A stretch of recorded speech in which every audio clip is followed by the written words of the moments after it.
வீடியோக்குள்ளே போகிறதுக்கு முன்னாடி நம்ம ராமச்சந்திரன் துர்கா என் யூடியூப் சேனல் சப்ஸ்கிரைப் பண்ணிக்கோங்க, பெல் பட்டனையும் கிளிக் பண்ணிக்கோங்க. மேலும் இந்த பதிவு பிடிச்சிருந்தால் லைக் பண்ணுங்கள், ஷேர் பண்ணுங்கள், கமெண்ட் பண்ணுங்கள். நன்றி.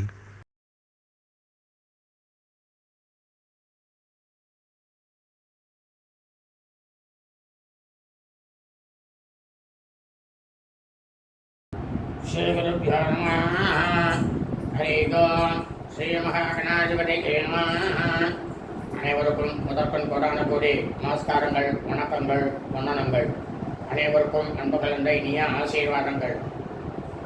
நமது ராமச்சந்திரன் துர்கா என்ற யூடியூப் சேனலிலே இன்றைய பதிவானது மகர மாதம் தை மாதத்தில் நிகழவிருக்கும் தைப்பூசம்.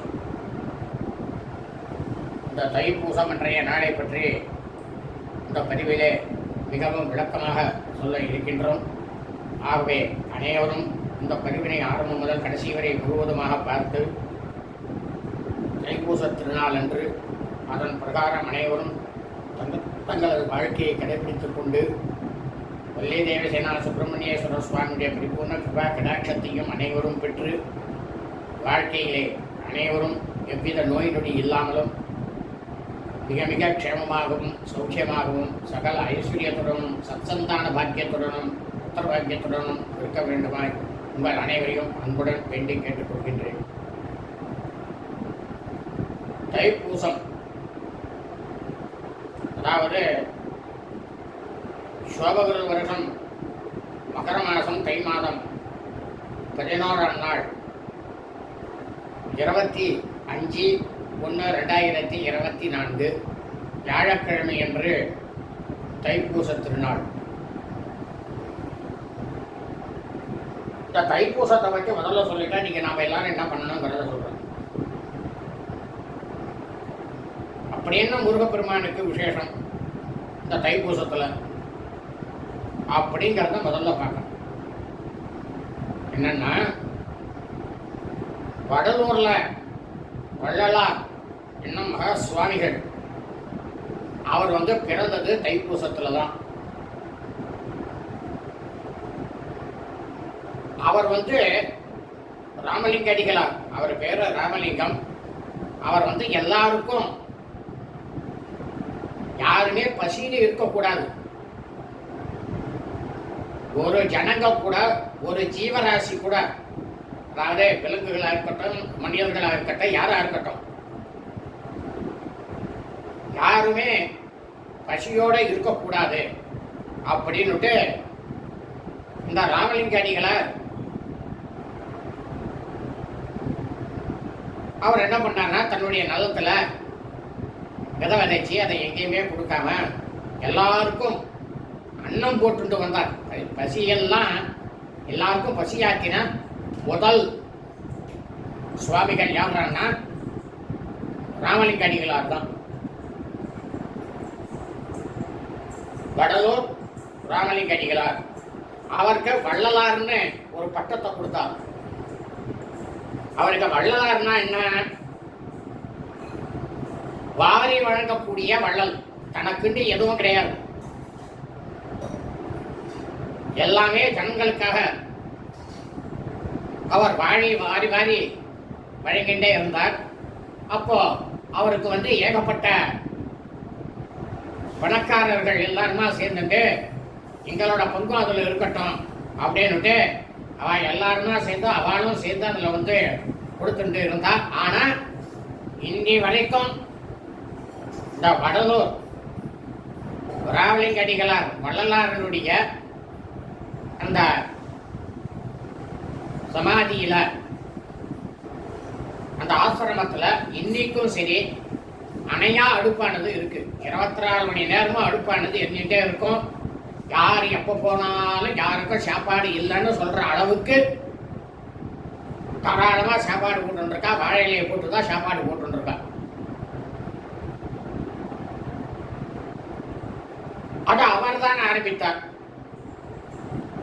அதனால பூச நட்சத்திரத்துல அவர் பிறந்து அந்த ராமலிங்க அடிகளார் என்ன பண்ணாருன்னா, முருகப்பெருமான் மேல அலாதி பக்தி கொண்டவர். அவர் முருகனுடைய பேசக்கூடியவர்.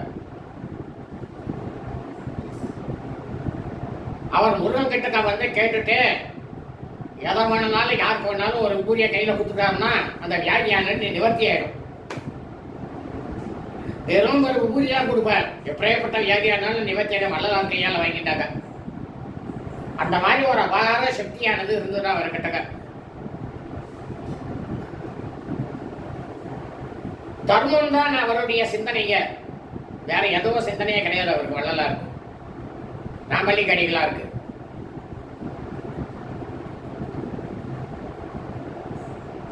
அப்போ ஒரு நாளைக்கு என்ன ஆச்சு அப்படின்னா, அவருக்கும் வயதானது புதைத்து விட்டது. நாமெல்லாம் என்னன்னாக்கா சாதாரணமா இறந்து போயிடுவோம், மரணித்து விட்டார் அவர் வயசாயிட்டு, வயது கூட்டிட்டு போச்சு, அவர் வந்து மரணித்து விட்டார், இறந்து போயிட்டார், காலம் ஆயிட்டார் அப்படின்னு சொல்லுவோம்.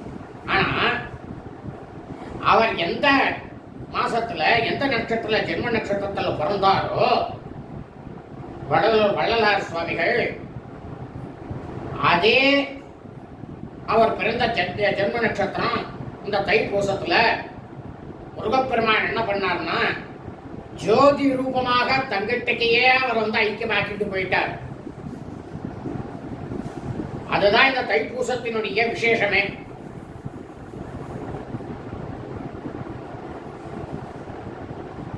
வடலூர் வள்ளலார் ராமலிங்க சுவாமிகள் ஜோதி ரூபமாக மனுஷனுக்கு கிடைக்குமா? நம்மளாம் சாதாரண மனுஷா அந்த ஜோதி ரூபமா போக முடியுமா? போக முடியும். எப்படி போக முடியும்? அந்த இடத்துல அவருடைய பிரேத உடலே கிடையாதாங்க. வடலூர் வள்ளலார் ராமலிங்க சுவாமிகளுடைய அவர் ஜோதி ரூபமா போனோம்னா அங்க பிரேத உடல் இல்லை. எல்லாத்தோடையும் சேர்த்தே அவர் போயிட்டார். அவர் அப்படியே ஜோதியா போயிட்டார். அந்த இடத்துல வெறும் சாம்பல் தான் இருந்ததாம். அவர் ஜோதியா போறார். அப்போ அலாதி பக்தியானது நாம்பளும் வைத்தாலும் நாம் அனைவருமே அலாதி பக்தி வச்சுக்கணும். அந்த பக்தி வைக்கும்போது எனக்கு அதை கூட இத்த கூடலாம் கேட்கக்கூடாது. உடனே ஒண்ணுதான் கேட்கணும். ஓய்வு இல்லாம இருக்கணும். உன்னையே எப்பயும் நினைச்சுட்டு இருக்கணும். ஏதோ என் கையில இருக்கிறத நான் தர்மம் பண்ணணும் அப்படியே தான் சுவாமி கிட்ட வேண்டிக்கணுமே தவிர, எனக்கு பக்கத்து வீட்டுல அவர் வந்து 4 மாடி கட்டிருக்கார், நானும் 4 மாடி கட்டணும். அவர் 4 கார் வச்சிருக்கார், நானும் 4 கார் வச்சுக்கணும். அது அவருடைய அவர் பிறந்த நேரத்தில் இருக்கக்கூடிய அவர் ஜனனம் எடுத்த தினத்திலே நவ கிரகங்களுடைய ஆக்கிரமிப்பில் ஒரு பிரமாதமா இருக்கார். சந்தோஷப்படணும். அவரை கண்டு பொறாமப்படக்கூடாது. இன்னும் மேல ஒரு 10 வீடு கட்டட்டும், இன்னும் 10 மாடி கட்டட்டும், இன்னும் 10 கார் வாங்கட்டும் அவளை ஆசீர்வாதம் பண்ணணுமே தவிர, அவரை போல நான் இருக்கணும் அப்படின்னு சுவாமி கிட்ட போய் கேட்கக்கூடாது. அப்படி கேட்டோம்னா நம்ம கிட்ட இருக்கிற உள்ளதும் போயிடும்.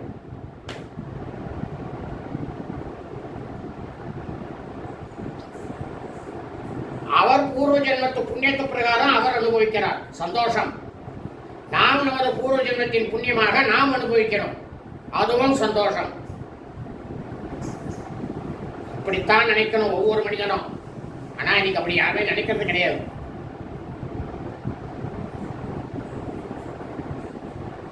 அதனால இந்த தைப்பூச திருநாள்ல எல்லாரும் என்ன பண்ணணும் அப்படின்னா, மனசார முழு மனசையும் 100க்கு 100% உங்களது அருகாமையில் உள்ள முருகப்பெருமான் கோவிலுக்கு போங்க. இங்கேருந்து நீங்க பழனிக்கு தான் போகணும்னு அவசியம் இல்லை, திருத்தணிக்கு போகணும்னு அவசியம் இல்லை, திருப்பரங்குன்றம் போகணும்னு அவசியம் இல்லை.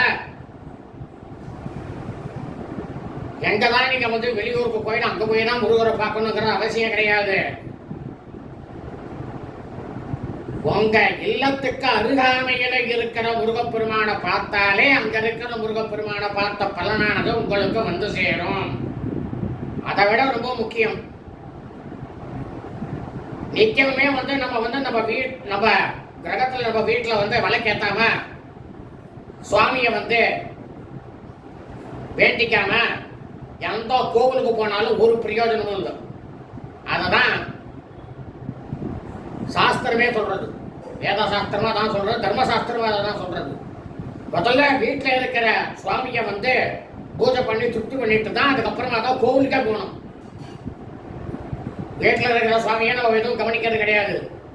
ஆனா கோவிலுக்கு மட்டும் போயிட்டு வந்தோடனே ஏகப்பட்டதான் செலவு பண்றோம். அப்படி செலவு பண்றதுனால என்ன பிரயோஜனம்? வாழும் இல்லை.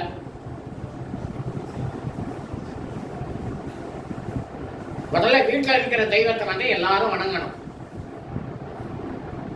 அதனால முதல்ல இன்னைக்கு என்ன பண்றேன்னா, முதல்ல உங்க வீட்டில் இருக்கிற தெய்வத்தை வணங்கிட்டு உங்களுக்கு அருகாமையில் இருக்கக்கூடிய முருகப்பெருமான் கோவிலுக்கு போயிட்டு கார்த்தாலேயே போங்க. சாயந்தரம்லாம் போய் சாப்பிட்டுட்டு நல்லா படுத்து தூங்கி எழுந்துட்டு அதுக்கப்புறம் சாயந்தரம் நல்லா பிரமாதமா அலங்காரம் பண்ணிட்டு கோவிலுக்கெல்லாம் போறதுங்கிறது தப்பு. போகவும் கூடாது, பலனும் கிடையாது. கார்த்தாலேயே குளிச்சுட்டு, தலைக்கு குளிக்கணும் எல்லாரும். கார்த்தாலேயே குளிச்சுட்டு எதுவுமே சாப்பிடாம இருக்கக்கூடிய நேரத்தில் கார்த்தாலேயே கோவிலுக்கு போகணும்.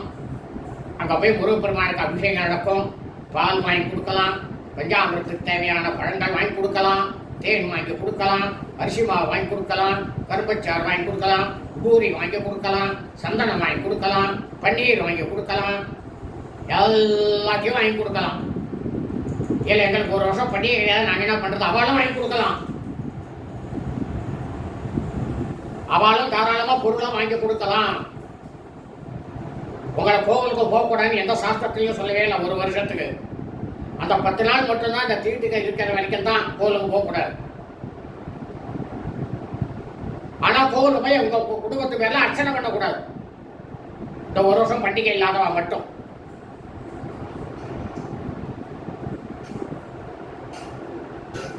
எல்லாம் வாங்கி கொடுத்துட்டு சுவாமிக்கு செவ்வரளியில மாலை வாங்கி போடுங்க. ஏன்னா அரளிப்பூ தான் அவருக்கு ரொம்ப முக்கியம். போட்டுட்டு எல்லாரும் மாவிளக்கு போடுங்க. ஆடி கிருத்திகை, தை கிருத்திகை, இந்த 2 மாவிளக்கு. தை பூசத்தன்னைக்கு அவர் வந்து வடலூர் வள்ளலார் ராமலிங்க சுவாமிகள், ராமலிங்க அடிகளார் அவரை வந்து ஜோதி ரூபமா கூட்டுமான முருகப்பெருமானுக்கு ஜோதி ரூபமா மாவிளக்கு போட்டு பூஜை பண்ணுங்கோ. அவ்வளவு விசேஷம். என்ன பிரார்த்தனை பண்ணிக்கணும் தெரியுமா? எல்லாத்தையும் நல்லா முடிச்சுட்டு, அப்பா முருகப்பெருமானே, என்னோட சக்திக்கு என்ன உண்டோ அதை உனக்கு நான் செஞ்சிருக்கேன். அதே மாதிரி என்னோட சக்திக்கு என்ன இருக்கா அதையும் நான் தர்மம் பண்றேன். பரிபூர்ணமா வேண்டிக்கணும். இதை மட்டும்தான் வேண்டிக்கணும். ராமலிங்க அடிகளார் எவ்வளவு தூய்மத்தோட இந்த தமிழகத்தில் இருக்கக்கூடிய அனைத்து மக்களுக்கும் மட்டும் இல்லாமல் இந்த பிரபஞ்சத்திலேருந்து யார் வந்தாலும் எல்லாருக்கும் வயிறார சாப்பாடு போட்டாரோ, அந்த மாதிரி என்னோட கிரகத்துக்கு வீட்டுக்கு யார் வந்து இருந்தாலும் அவளுக்கு நான் வயிறார சாப்பாடை போட்டு அவளை திருப்திப்படுத்தி அவரை மாதிரியே உங்ககிட்ட நான் ஜோதியா ஐக்கியமாகணும். எனக்கு மறுபிறவி வேண்டாம், மறுபிறவி பிறவாவரம் தர வேண்டும் அப்படின்னுட்டு முருகப்பெருமானோட திருப்பாதங்கள்ல சாட்டாங்கமா விழுந்து பிரார்த்தனை பண்ணிக்கணும்.